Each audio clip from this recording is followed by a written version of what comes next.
Hi, welcome back to Fireplace Story. I'm Mrs Charlotte and I'm really glad you can join us today. Today, we're doing a wonderful interview with Clare Luther, a children's author. And if you've been watching our YouTube channel, you will know that I've been reading some of her wonderful books. They're behind us. Hopefully, you remember Tessa's Summer Party. Well, welcome, Clare. Thank you very much. Very nice to be with you. Thank you. So, Clare is a children's author. You've got your own publishing house called Head to Hearts, where you publish 2 collections of books. That's right. Yep. She used to be an occupational therapist and she still runs a dog hotel. Have I got that right? I do. It's a bizarre kind of turn of events, but yes, I look after dogs in the day. Yeah. Brilliant. So welcome, Clare. Thank you very much.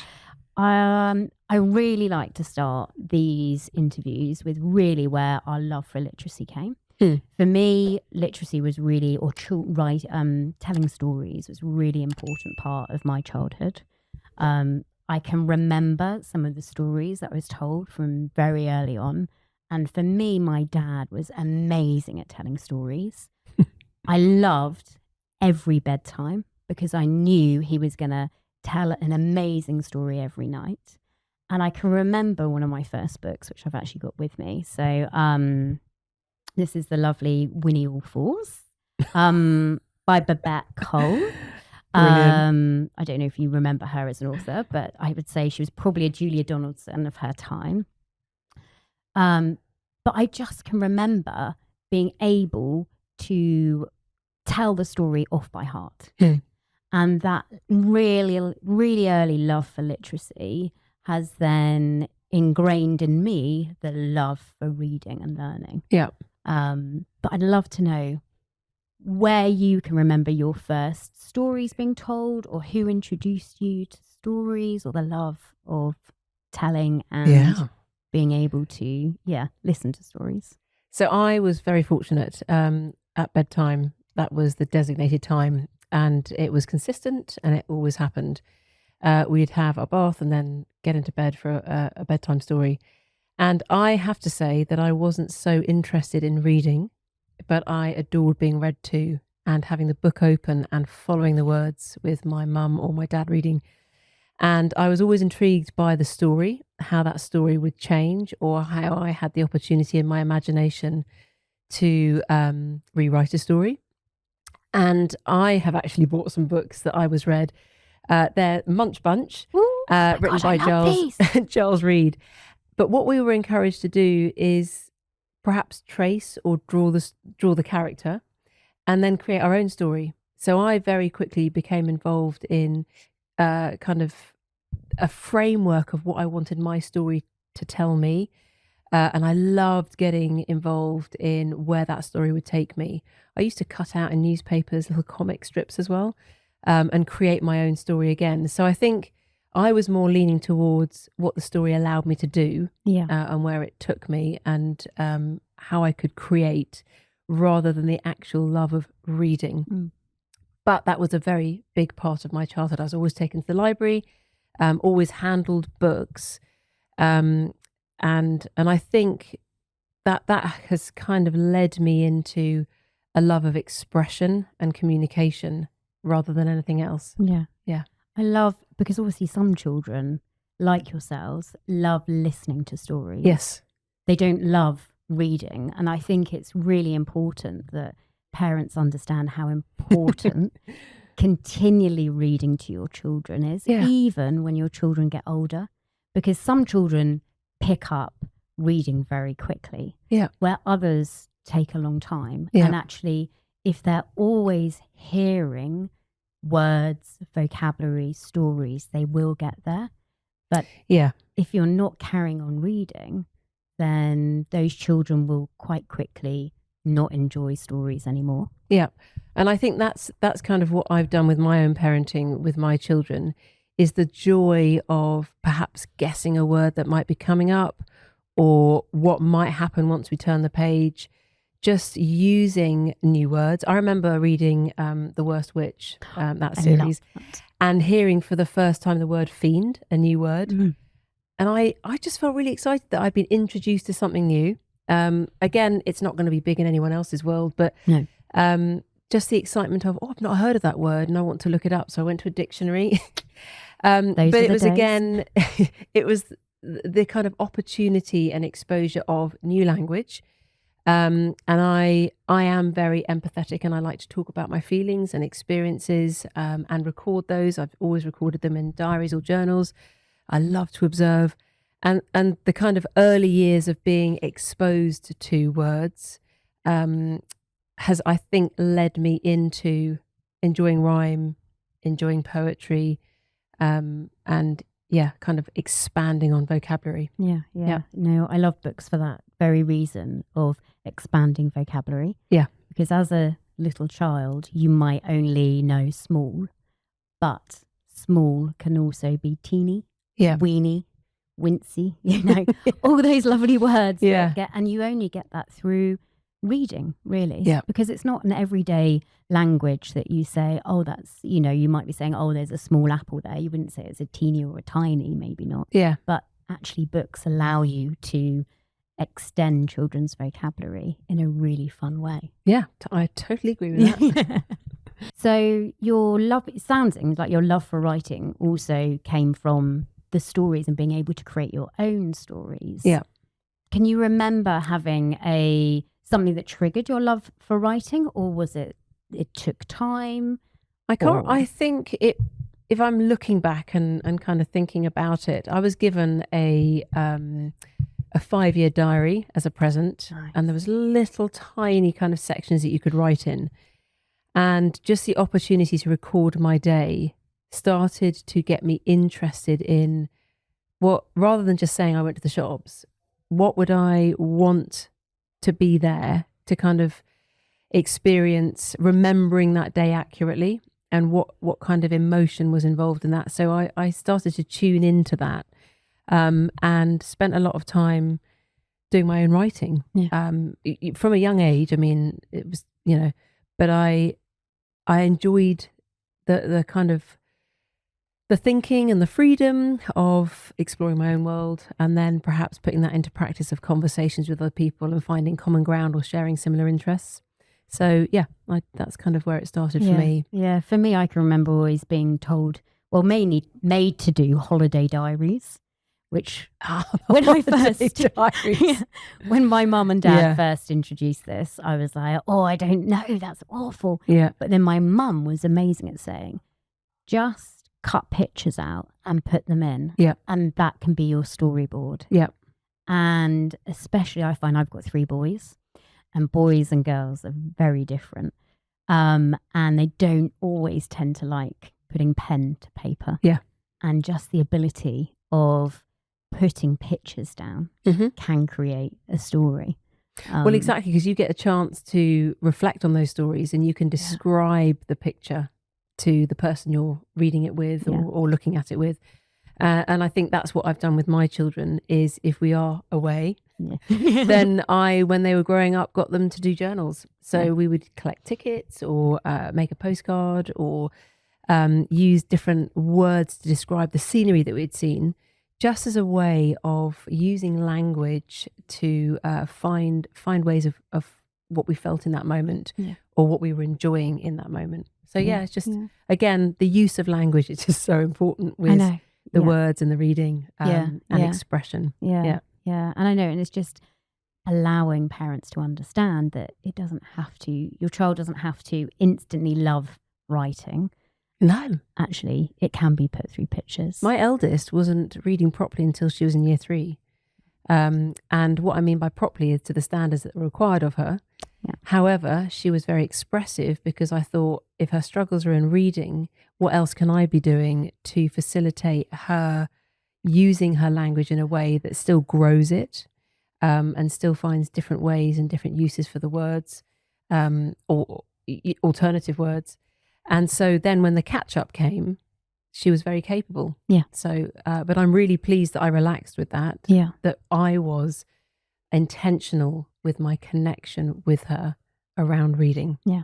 Yeah. And that's really lovely because I think nowadays people tend to rush everything. Yeah. And why isn't my child at that standard? Why aren't they doing that? And actually, I think just take like you're doing, taking things back to basics. Yeah. and doing those things, we know they will get there. They do. It's just giving them the right opportunities. And I think that the best thing that we can do is in relating well with them, so that they feel assured that through connection and through conversation that they are nurtured and encouraged. Yeah. But we take responsibility to find time to do that. What made you want to become an author? I don't think I ever set out to become an author. I had a series of life events that led me to writing and becoming a mother, and spending time with my children and reading the types of stories that I was reading. I just found I wanted something that was literal and non-nuanced, that was accurate about what was happening, but that wasn't stating big words for their little brains too early. So my passion really came from a desire to write poetry because I love writing, but a way of finding a story that was accurate and that could be relatable at a young age. So I then spent time writing stories, but researching them with people from kind of my health profession. I just thought, if I want to do this properly, why don't I seek focus groups and get feedback from clinical psychologists, educational psychologists, teachers, SENs, grandparents, parents, the children themselves, counsellors. And I just got a plethora of people to look at the scripts and say, am I achieving what I want to achieve? Because this is what I'm doing with my children, but I would love to equip parents with a story that gets conversation started about big emotions. And it kind of evolved like that. I've been writing for, 13, 14 years. And just investing a lot of time in making it relatable. That's my biggest passion. Yeah. Can this child handle this book and know what's going on? And can I, when I read it, see by their facial expressions that they understand? And when I realized that was happening, I started kind of investing more time in sharing my stories with local groups. And again, not really accepting that I was an author, but that I enjoyed writing, I enjoyed sharing, and through the performance and telling of the story, there were real results happening. Yeah. So it's now that I feel happy saying, oh yeah, that's actually what I am doing. I am a children's author. And I would say that I have moved into that career, but with the foundations of being an occupational therapist in previous years and also trained as a life coach, using those kind of communication skills to help developing brains and assist parents in building their confidence of how to have these conversations. Right. So Yeah. I love all your stories because they obviously all have a theme. They do. Them. Yes, they do. Can you just tell us the themes of each of your kind of collections? Yes. So there are 2 series, and I've done that intentionally again. One is based on dogs, the Little Paws Hotel, which has been kind of born out of the work that I do at home as well, looking after dogs. And I have chosen to look at emotional kind of aspects of their development. So separation anxiety, a big one where children have to progress from going home to going to a nursery. Fear of new experiences. They might be worried about doing something that they haven't tried yet, but they're assuming it's going to be a certain way. And yet their developing brains don't know all that. Worrying about making mistakes, perfectionism, trying to please us as parents. That's a massive one. Being bullied, so experiencing repeated unkindness or being the bully. So why someone might be being repeatedly unkind, and one on bereavement and grief. And sometimes I get parents saying, my kid doesn't know about all that yet. They don't have to. What I'm trying to do is normalize and validate and acknowledge these conversations in our everyday lives so that they're having that emotional vocabulary exposed to them and they're getting the opportunity to talk about things. And the joy about making it an animal, which is, again, being intentional, is I've taken ethnicity and culture out. Yes. So that there can be more objectivity to it. So a child can literally latch onto a character and not think, well, that's not me. Yeah.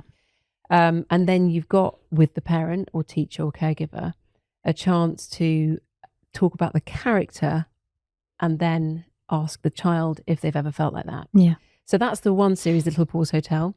And then the other one is called Brackenwood Collection. The overall series is called The Animorals, because I want to kind of get morals in, or core values in, where we're looking at behaviour, which sometimes as parents we can assume that the child knows how to do, but they haven't had the application. No. So the classic for me is be kind. Yes. Doesn't mean anything. Yeah, that comes out a lot. Yeah, it doesn't mean anything. Yeah. So I wanted to use a story, or find some stories that showed a problem or a way of behaving, then had a moment of reflection, and then had an outcome, but not in a complicated way. Yeah. So this series, the Animorals Brackenwood Collection, are looking at perseverance, acceptance, gratitude, respect, and kindness. And an opportunity again for the parent, caregiver, or teacher to talk with them through those values, so that they can see that being applied. Yeah. And then you get the opportunity, once you've talked about the character, to come back and say, has that ever been for you? Or have you felt like that? Yeah. Or how does it feel when, Yeah, these books are really lovely, because actually we were having a chat before off camera, and it was really interesting. You took us through actually how a child's brain is developing, and it's continue to develop until the age of 29. Yeah, late 20s. Yeah. And our expectation of children from a very early age is, like you're saying, be grateful, be kind, don't do that, and actually our expectation is just too much sometimes. Yeah, I think that's absolutely right. Our assumptions and expectations sometimes push them, which is a cause of their anxiety.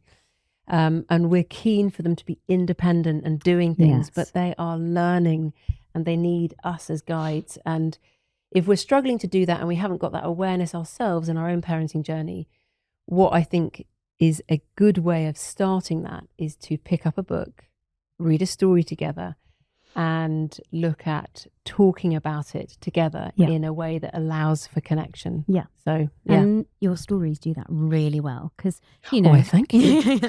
I guess, like, when we all have children, there's, we're expected to just know everything, and it's okay. We don't, it's all new for us. And especially emotional intelligence. It's not, emotional well-being. When you have a baby, you go to your NCT, but that doesn't tell you anything about looking after a child and how you should care for it, and how you're going to emotionally equip your child with the right things to be able to succeed in life. And it's really hard for, where do I start as a parent? And I love that your books allow the conversations to start, but also it allows the parents to have some kind of tool to be able to work with. Well, that's what I enjoy doing. Is, I'm not saying you're entirely on your own. No. And also sometimes we don't know how to read a story. Yeah. We read it and we leave it at that. Yeah. But there is so much more that can be kind of brought out from a story. And I've got activity packs attached to this that you can download for free. Because I actually think if we can spoon feed us, but raise our own awareness through it, we will then see how we can do it. Yeah. And it does take a bit of practice. Yeah. Everything takes a bit of practice. Yeah. But becoming a parent also raises the baggage of how we've been parented. And we might be doing things without realizing, in a very kind of cut and paste way. Yeah. And we're not reflecting on what we get triggered by, or what we found tricky, or what we didn't like when we were being parented. So again, it might seem like I'm making it more complicated than it is. I'm not. I'm just saying that in trying to parent our child's emotional health, we need to be more aware of ourselves. Yeah. And with the joy of a story, this is a good starting point to using these dialogues, these conversations, to then evolve into beyond the story's everyday life. Yeah. Yeah. And I think if we can help parents do that, then we're on a good trajectory. Yeah. Emotional health is a ongoing thing. Yeah. It's not, oh, now they've got that. The same for us. So I think if we look at it as a long-term kind of goal that we're trying to raise these kids to be emotionally capable adults, then we can relax a bit on not getting it right all the time. Yeah. We're going to get things wrong. But still, if those conversations are happening, then they're hearing it. Yeah, I think as a parent, we really need to look after our own emotional well-being first before we tackle our children. Yeah. And I think, it's fine as a parent to understand that and don't worry, we will get everything wrong. That's fine. But actually look after your emotions first. Be a calm person before you then tackle that emotional child in front of you. Yeah. Because like you were saying before, is if you're emotional, it's not going to help. Yeah, I think a really good example is the one that some of us may know, which is when you're on a plane. And they always explain that you're to put your own mask on first so that you can help your child. Great. And I just love that well-known illustration of, okay, so I'm looking at my child and I'm expecting them to sort themselves out and regulate, which is the buzzword at the moment, but manage their own emotions. And yet we're not doing any sort of modelling to help them. Yeah. So we have to start with ourselves, but we're in a place and space now where people are realising that. And again, we mustn't beat ourselves up that we've come into this kind of knowledge. It's not new, but it seems to be very much the trend of talking. And I think, whatever time era you're in, kind of good, healthy relationships equal good emotional health. Yeah. And it's that simple. Yeah. And so if we are looking to help our children and support them, we need to check in with ourselves first, kind of reset, and then look to connect. Yeah. And then we can help our child grow. Yeah. And these books really help that connection and that time. Because it's, takes 10, 15 minutes to read a book with a child. Yeah. But that connection between a child and a caregiver is so important. And whether that is 5 minutes or an hour, just having that time to connect. Yeah. And having that tool in front of you where you can emotionally connect and talk about emotions in a really lovely way is what your books are there for and to do. Yeah. And the other reassurance is that if you are giving them this time, and we know that time is how children feel loved, then you've got an opportunity to sit with them side by side where you can snuggle up if you want. They can sense that you're present. Yeah. And sometimes we have to work hard not to let our own mind chatter distract us or thinking of a job that we want to get done. Our children will feel if we're present or not. We mustn't fool ourselves. They can see by our face. They can feel by the pace of our body. They can tell by our tone. So if we can, for those 10, 15 minutes, focus on them, that will really nurture and nourish them. Yeah. And I think everyone really wants a happy child. Everyone says, oh, I want my child just to be happy. You know, in life, if they grow up, just happy. But actually, to be happy, you need to be emotionally aware and kind. Yeah. And I think with that emotional awareness, what we're really meaning is secure and safe. That's it. So that leads to contentment. And we don't really know what happy is in terms of sustainability because we're so moment to moment. But I think if they can trust us, if we're authentic with them and they know that we're available for them, then that makes all the difference. Nice. Yeah. So being a children's author, you didn't have to have a degree in literacy, did you? No, I've braved it, and it's taken me a while to feel confident to call myself, as I said earlier, an author.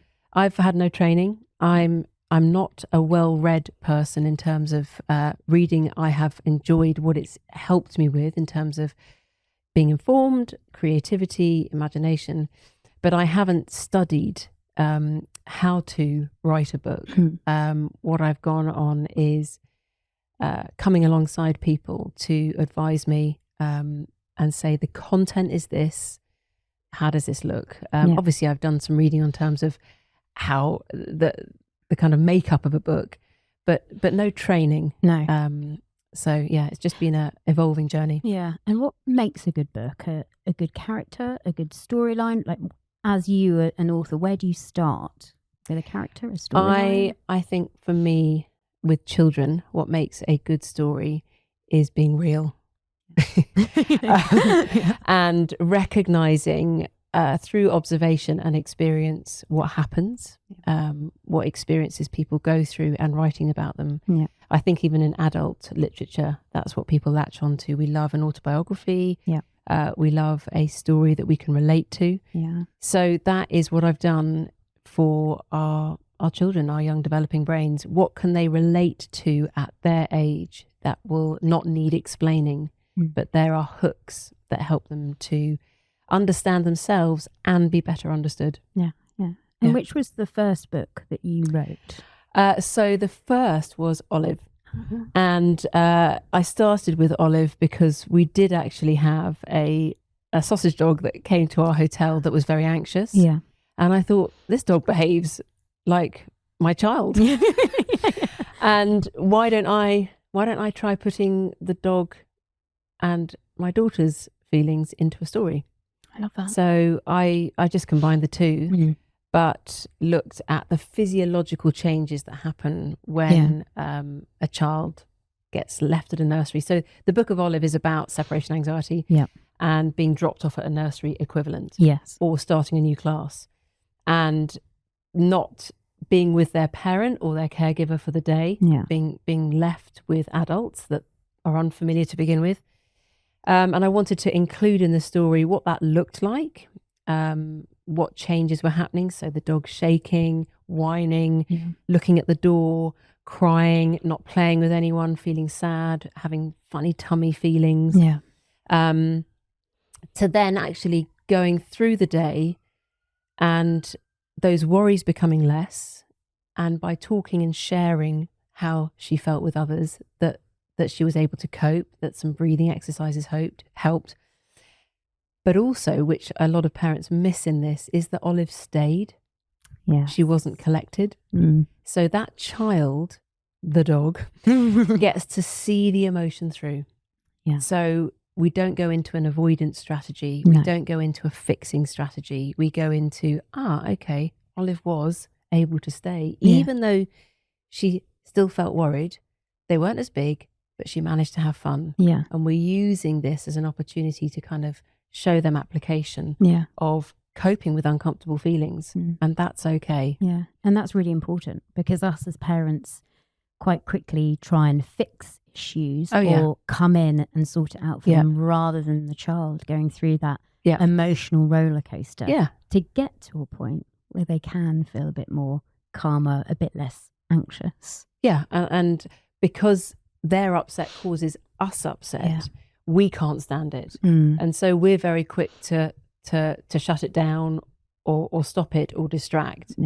And what I'm trying to do, and especially with my author visits, is go into places and have these discussions with the children, but more importantly, try and tap in with the parents and have those opportunities to have conversations with how to use the stories. Because again, you can be quite flippant at opening a book and just reading it. But if you understand what dialogue or intentional dialogue is meant to come out of this, actually it becomes a very rich resource. So, Claire luckily came in and read to our children today, and she did read Olive. I did. And it was lovely, because you spoke to the children about why was Olive wrapped in a blanket, and first of all, they said baby, but then actually they started to think about why would they be wrapped in a blanket. And you brought out those kind of conversations. And it allows for their imagination, because again, depending on their age, people might call it resourcefulness, but that may not be the case. That may be at a later age. But in their imagination, being wrapped in a blanket represented being a puppy, being ill, being cold, being scared, being dead. But I'm up for all suggestions. There is no good or bad one. I didn't flinch when I heard that, because I'm like, well, hang on a minute. Is that true? And then we can discuss that. Sometimes, again, our children give us answers that we're like, ooh, don't say that. and the kids got no idea why they're not to say that. Yeah. So having these stories, again, I am going to bang on about it, gives us opportunity to explore, look at expressing in different ways, or the emotional vocabulary for what the pictures are representing to them. Yeah. You're obviously a self-published author. Why did you decide to go down that route rather than going to a publishing house? I had started out with a very good friend of mine, and she has illustrated the Little Paws Hotel set. And publishing houses, Maria Floyd, yes. Publishing houses don't take you on as a team. So they like an author, and then they might give you the in-house illustrator, or they like an illustrator and then they give you the in-house author. So to try and persuade a publishing house was very hard work. Yeah. They have thousands of submissions, and you have to wait a long time. It's a relentless journey of perseverance. And the control that you have is lessened because obviously they're the publisher, they're doing the marketing, the distributing, the costs. And they've got a lead time of up to 2 years. Wow. So you get your submission, and then you've got to wait a further 2 years before anything might happen with that script. And I felt at the time that I was prepared to take a risk. I knew that would compromise the marketing and distribution. I think sometimes people judge with self-published authors. But I wanted to make the quality of our work different. So we print with a carbon publication printer, which means that all of our materials are sustainable. So everything is eco-friendly. Nice. And I just love the quality and the feel of it. And I think it feels nice to hold. Yeah. So the quality is amazing. I do have to say, from a self-published, we've read quite a lot of self-published authors' books, and the quality of these are, well, just compared to publishing, published authors. Thank you. Well, they do seem to withstand a lot of kind of bashing and knocking about. But I think, especially when Maria and I were starting out, that was very important to us. And I'm pleased that it was. It's been a long road. It's definitely not as easy, and you have to learn a lot on the job. So I've had to skill myself up, but I don't regret it. No. And it means that I kind of can be the boss of the direction of this. So it's a challenge. But I don't think at the moment I'd have it any other way. No. So I'm happy with the choices that I've made. No, you've obviously been very successful. I mean, obviously, as a self-published author, you then have to find a printer, yes, a distributor, yes, a website. Yep. What else? If for any of those budding self-published authors out there, what should they know before becoming a self-published author? What do you need to be thinking about? Yeah, I think it's finding an illustrator that you trust their work and they understand the interpretation of your words, so that you can work well together. I got a graphic designer involved, and she's been amazing at kind of marrying up the text and the script. I found a really lovely local printer. Again, to me, I want to stay within my community. That's important. I like relationships and I like communication. So I like to be able to rock up and chat with the printers about how they're making things. And what else is there? I guess there's just kind of the boring back stuff. The distribution and fulfillment, that has to be dealt with by you, by me. And I think as you grow, so you work out where you can place your time, and what the business requires of you. Because I do author visits and school visits, run workshops and do parents talks, my time is also taken up doing other things. So it's now a kind of working out how you can divide the day. I've got a new book that's coming out as well, which is a kind of in April, but that's a very different book. So it's not based on children picture books, but it's a handbook for how to have these conversations, so that it presents the framework that I use in the picture books. Brilliant. And so with that, again, it's looking at finding designers and printers that can help. How do you market these books? Like, how do you get to market? What kind of marketing do you do? So I have looked at my skill set And I tried at the very beginning to be everything. But over the years, it's become more apparent that I'm much more of an events person. Yeah. So for authors, some authors find it very difficult to be out there in front of people. I personally love it.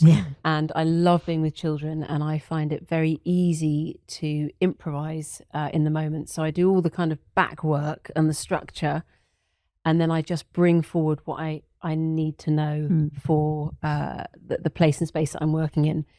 So rather than beating myself up and saying, oh, I'm no good at, I actually say I am no good at that. And I cannot spend the hours trying to persuade bookshops to stock me. But I can persuade the hours of people wanting to have some face-to-face interaction or work done with the children. So that's where my focus is. For me, that works. And again, I'm sure as I progress learning about my own business, I might change that. But for the moment, I have an agent that I work with, an author agent, and it's through her that I get bookings. And that's really my main exposure. And does she work with bookshops to get your book in bookshops? No. So she is a contact where the teachers get hold of her. Brilliant. Or nursery schools or whatever. So people kind of pool into her as an agent, and then she fires out. I mean, she has a select few of different kind of genres. So for picture books, children picture books and emotional well-being, I'm one of those. And that just ticks a lot of boxes for what people are looking for. So anyone who's becoming a self-publisher, don't worry if you can't do it all. Oh my goodness. Find Celebrate it. Do not worry, and release the pressure, because you think you have to be everything. And you can't. That's how I started with parenting. I thought I had to be everything, and I just couldn't. So, that is life. Just know what you enjoy doing, and focus in on that, because that will be where the passion is, and people will see your authenticity, and that will then kind of produce the results you're looking for. And obviously, Maria was your friend who illustrated your first set of books. How would you find an illustrator? Is there a forum where you can? So you can go on to different websites where there are children's illustrators. There are different agents that have illustrators. You can go on local kind of websites, I think, that have a pool of, if you're looking for an engineer, if you're looking for an illustrator. It's so random. But you can find what you're looking for, and don't be afraid to chat to a lot of people. No. You're not obliged with anyone. It's just a meeting. And you need to see how they work, what their style is like, whether they meet deadlines, and whether they can interpret your words as you visually see them. Because that's the big risk, isn't it? If I can see, I think, what I want, but then your illustrator interprets it. And that was almost the joy of, like, okay, I can write the words. I'm just going to let them do their thing. But I'm assured enough that I trust what they're doing. So it was a good place. So Melissa, who's done the second set, very different style to Maria. But I think that kind of is a perfect complement of each other for the style of books that are written. How long really from kind of concept and storyline of Olive to actually getting it printed? How long was that whole kind of process? So I would say for me, because I was new in learning what to do, it took about a year. Through lack of confidence, really, of what am I doing? And seeking kind of proofreading and knowing the process. So that was that. But actually then Gus came along really quickly because I knew what I was doing. Fig, oh my gosh, I can't believe it. And then Dudley and Peggy I wrote together. Wow. And then Basil, which was to do with bereavement and grief, actually took me 2 years. There's 4 lines on a page and there are only 13 kind of double spreads. But death is so important and kids are literal. And I did not want to do an injustice to a close relative dying. So that the child could understand what they're experiencing. So that took me a bit longer, and I sought out kind of advice from some charities, bereavement counsellors, So, I invested time in it, Yeah, but yeah. I'm really happy. I'm really happy that you can pick up that book. Interestingly, if parents are looking at the books and they say, oh, what's this one on? As I said to you before, and I say, oh, bereavement and grief, they say in front of their child, oh, that's far too sad, find another one. So the child's exposed to a statement that they don't understand, but they do understand that you can't talk about death. Yeah. And so I try and say in front of the child, thank you for your interest. Yeah. But actually, this is a book, a story that offers good conversation because the death is very much part of our everyday living. Yeah. We unfortunately don't live forever. And so all children are going to go through it at some stage. Exactly. And that's what I'm trying to do. Pick up a book, help it be a resource and get the conversation started that you're not sure about. Yeah. Yeah. So, yeah. Yeah. Do you have a new project at all coming to fruition? Do you have a new story you're working on? Yes, I do. So maybe you have a copy. No, I don't. Not yet.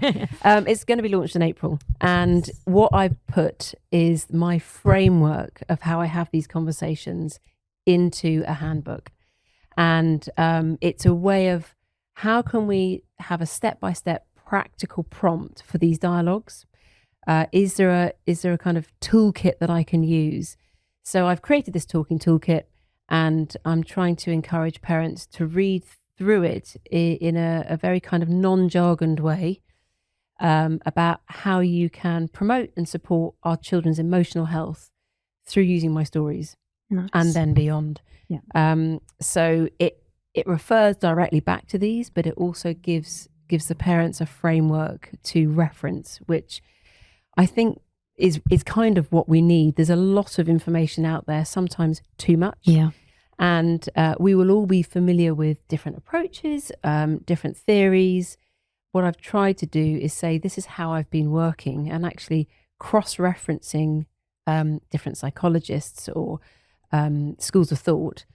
I don't call it anything because it is how I work. Yeah. But it, again, complements what is being said. So I've just tried to give parents a way of reflecting upon themselves and then equipping themselves, building up confidence to, over time, have these conversations. Yeah, I think it's really needed. We all, I'm quite excited. Yeah.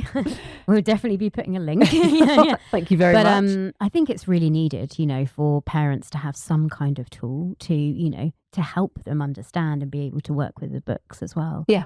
And also in our busy lives, we are so busy that actually sometimes we just need something that we can pick up and be able to talk through the best way to be able to get these emotions or get these, really difficult subjects sometimes, and, how we can best explain them with the books is really, because, no one's really got, well, it seems like not many people have the time now, but actually if you're creating something that will help and support already what you've produced in these books, it's a brilliant tool, and I can't wait. I'm hopeful for that to come. It's been read by, so I've been working on it for the last year, so I'm not going in blind and just saying, and here's a book. No, I've been doing talks, getting feedback, giving it to parents to read, helping reshape it with what might have seemed a bit confusing.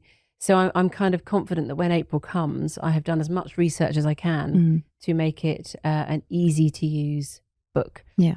And I think, it organically happened in our house. So I'm just writing my personal experience. But of course, I've got 10 years of observation of working with schools and children. So I feel like I can stand on firm foundations saying this is a kind of a well-researched book from experience and observation, and also knowledge of being, as I said before, an OT and a life coach. Yeah. Well, thanks so much, Claire, for joining us. Thank you. I do have to say your books are absolutely fantastic. I mean, it really is hard. I've tried to have a go at writing a children's book, and but to be able to, create and write as many as you have done, well done you, because it's absolutely fantastic. They've got a lovely moral, a lovely thread, storyline through them, with wonderful characters, and especially with children of the age that we deal with. Like you were saying, it's really important to have that character that they can relate to. I love rhyming books. And you've done this so well. Because they have beautiful rhymes with it as well. Thank you. Which actually is really important for us as teachers, you know, for them to understand and pick out words that sound the same but might be different, you know. Yeah. We're entwining the curriculum back into the books that we're reading. Well, you also get to see visually, again, the bounce. The children feel it. Yeah. And it helps their learning, it helps their memory. And it gets them kind of excited about guessing again. And I think if we can engage the children in the way that the verse is going, you know, I've just worked really hard with the I ams of it, the kind of beat to it. It matters to me. Yeah. And there's a, you know, you say writing a children's book is tough. I have to agree, because most people will pick up a book and they see the quantity and think 4 lines, I could do that. Yeah. Well, I'm glad you're thinking that, because that means I've done my job well. Yeah. Because actually, when you come to it, it's pretty difficult. You have to go complex to get simple. Yeah. And so it takes a lot of background work, and especially finding the right word that a child will understand at the given age. Yeah. Because I write for 3 to 8 year olds. You know, it kind of can be a mental exhaustion. But when I hear a parent say, "Oh, these are kind of they look like they wouldn't have taken long," I kind of delight in that, because I think actually I've done my job. Yeah. Because they did. Yeah. But the perception is that, you know, and that's a very well written book. If people can pick it up and, you know, feel that, oh, I could have just written that myself, then you know you've written it really well. I've learned to well kind done. of reframe. Yeah. So yeah, thanks so much for joining us. It's a pleasure. We do have Claire's Brackenwood collections already on our channel, so please go and take a look at those. In the description below, we will put Claire's website. We will put links to both the collection of books. So thank you very much. Hopefully we'll keep in contact, and we would love to have you back with some other stories. Oh, thank you very much. Yeah, thanks so much for joining us. Right, well, thank you too.